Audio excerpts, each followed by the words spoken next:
des forces spéciales. Moi, je vous comprends. Hein. Je vous comprends. Je comprends votre détermination. Voilà. Je comprends en même temps vos inquiétudes. C'est normal, c'est compréhensible.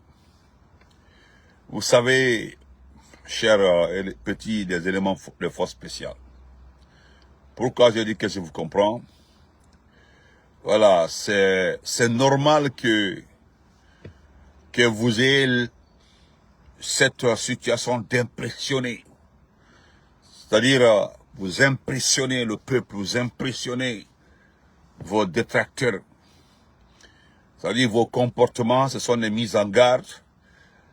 Ce que vous faites, c'est dire que nous sommes là, nous sommes présents. Nous n'allons jamais céder, c'est normal. Le message que vous lancez, c'est dire oui, nous avons le pouvoir. Nous l'avons obtenu par les armes. Oui. Parce que c'est un message que vous lancez quand vous vous comportez comme ça, les chars, pour une vacance, pour un congé. Même du Mobutu, on n'a pas vu ça. Même du Mobutu. Ouais. Même du Yadema, on n'a pas vu ça.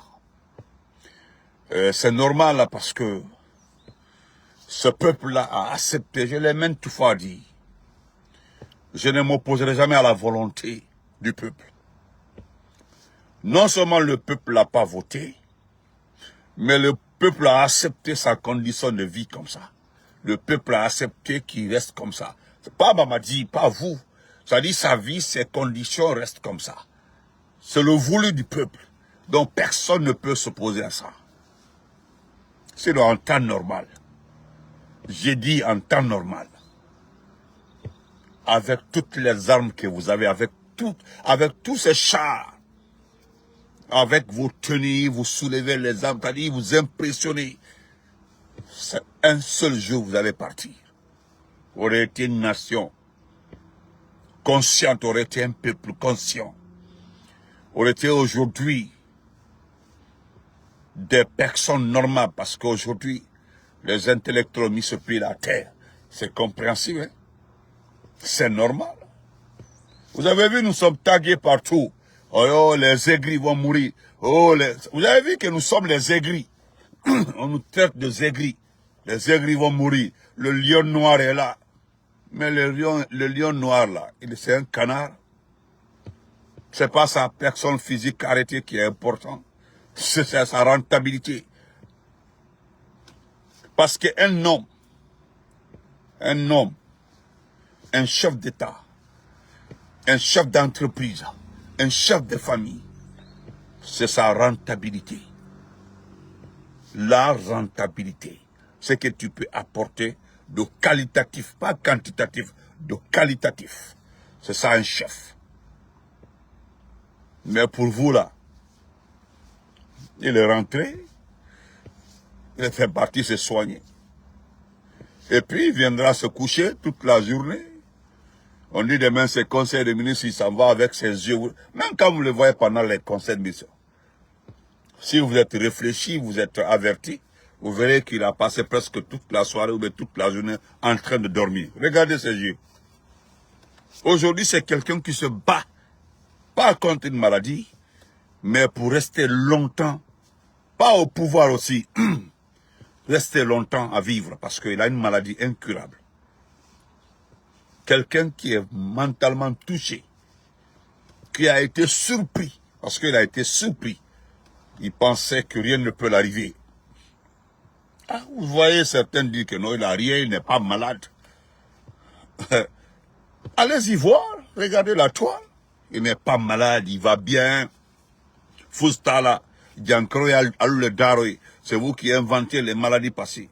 Moi, ce que j'apprécie, c'est vous. Parmi vous là, je n'ai jamais vu quelqu'un me dire que je cause avec Mamadi. Ou bien, j'ai eu l'audience avec Mamadi. Hein? Jamais. Hein? Jamais. Jamais. Donc, Albert, ça dit, vous êtes en train de tout faire pour rester. Moi, je voudrais partir en deux groupes. Grand frère Norbert, salam alaikum, comment vas-tu, grand frère? Moi, je voudrais partir en deux groupes. Ceux qui ont honte là, et par la force, ils veulent masquer leur honte en s'efforçant de continuer à le soutenir avec juste des petits postes et puis insulter. Le second groupe, je l'ai maintes fois dit, leur existence, leur vécu, c'est-à-dire leur promotion, pour qu'il reste en activité, il faut la vie de Mamadi. Il faut que Mamadi soit vivant, il faut que Mamadi soit au pouvoir. C'est-à-dire la chute de Mamadi, la fin de Mamadi, c'est la fin de leur carrière. Et bon nombre de ces personnes-là, c'est des gens qui ont 42 ans, qui ont 45 ans, d'autres ont 35 ans, certains n'ont même pas 30 ans. Mais imaginez maintenant, toi qui s'est engagé, toi qui s'est lancé derrière un poussiste, derrière un assassin, derrière un kidnappeur, derrière une personne qui n'a pas de cœur, toi qui s'est lancé derrière cette personne-là, très malheureusement, à 46 ans ou à 47 ans, et shit, qu'est-ce que tu vas dire? Toi, tu as 29 ans, tu as 36 ans, tu as 47 ans.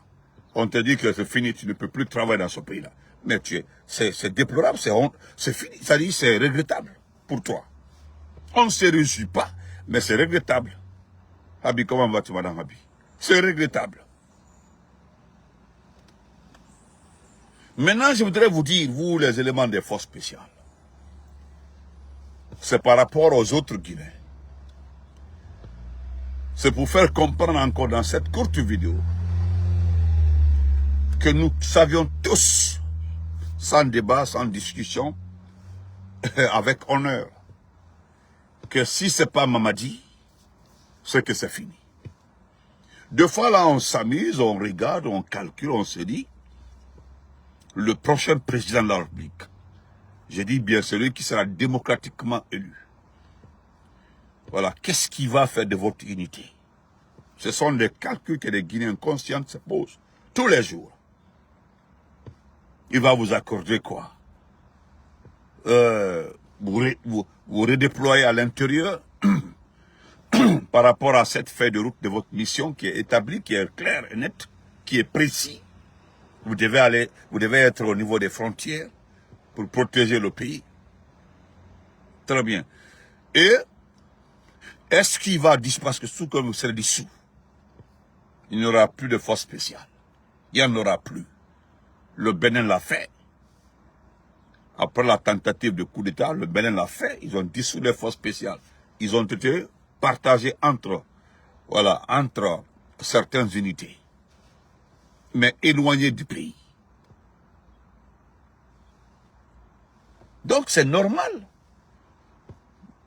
Ce matin-là, mon ami m'a appelé. Là, il dit, c'est-à-dire, quand il m'a réveillé, parce qu'il y a des amis qui peuvent m'appeler, même si je dors, ils peuvent m'appeler, ils connaissent très bien mes heures. Il dit, mais lève-toi, regarde. Il m'a envoyé 2 ou 3 vidéos, il dit, regarde. On dirait une guerre. Là, vous donnez raison.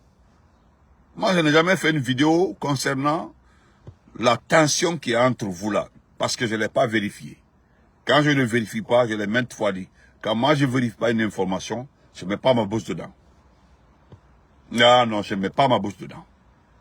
On me dit qu'il y a une tension entre vous. Mais là, je me dis que vous donnez raison à toutes les personnes qui le disent.